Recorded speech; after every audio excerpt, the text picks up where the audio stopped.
ಕಾಡಿನ ಮಡಿಲಲ್ಲಿ ಬೆಳೆದವರು, ಬನಸಿರಿ ಪ್ರಕೃತಿಯ ವರದಾನ, ಸಂಪನ್ಮೂಲದ ಭೂಗ್ರಾಣ.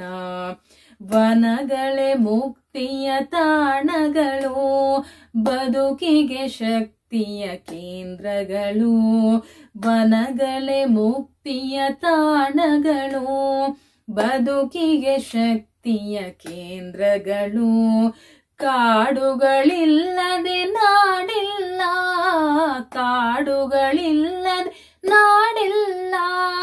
ಕಾಡೇ ನಮ್ಮೊಡನಾಡಿಗಳು, ಕಾಡೇ ನಮ್ಮೊಡನಾಡಿಗಳು.